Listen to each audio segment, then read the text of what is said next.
Jesi golicljiva, a? Golicljiva, da.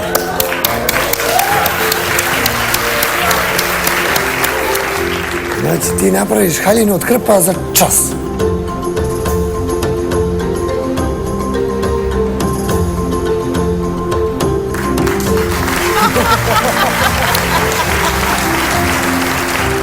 Pazi da ti kažem nešto, definitivno ti u sebi imaš kreativnosti i to je ono što ja želim da pohvalim, ali mi ovo nije za dalji prolazak.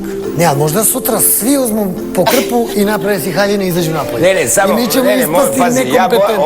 ovo je za mene potpuno dirljiv trenutak. Zašto? Tako? Znači, Mili, ti postao si emotivan ko Bambijeva keva. Znači, ja dajem svoje da, tako da, sa 2 da, idete dalje. Hvala da pobedite. Izvini, moram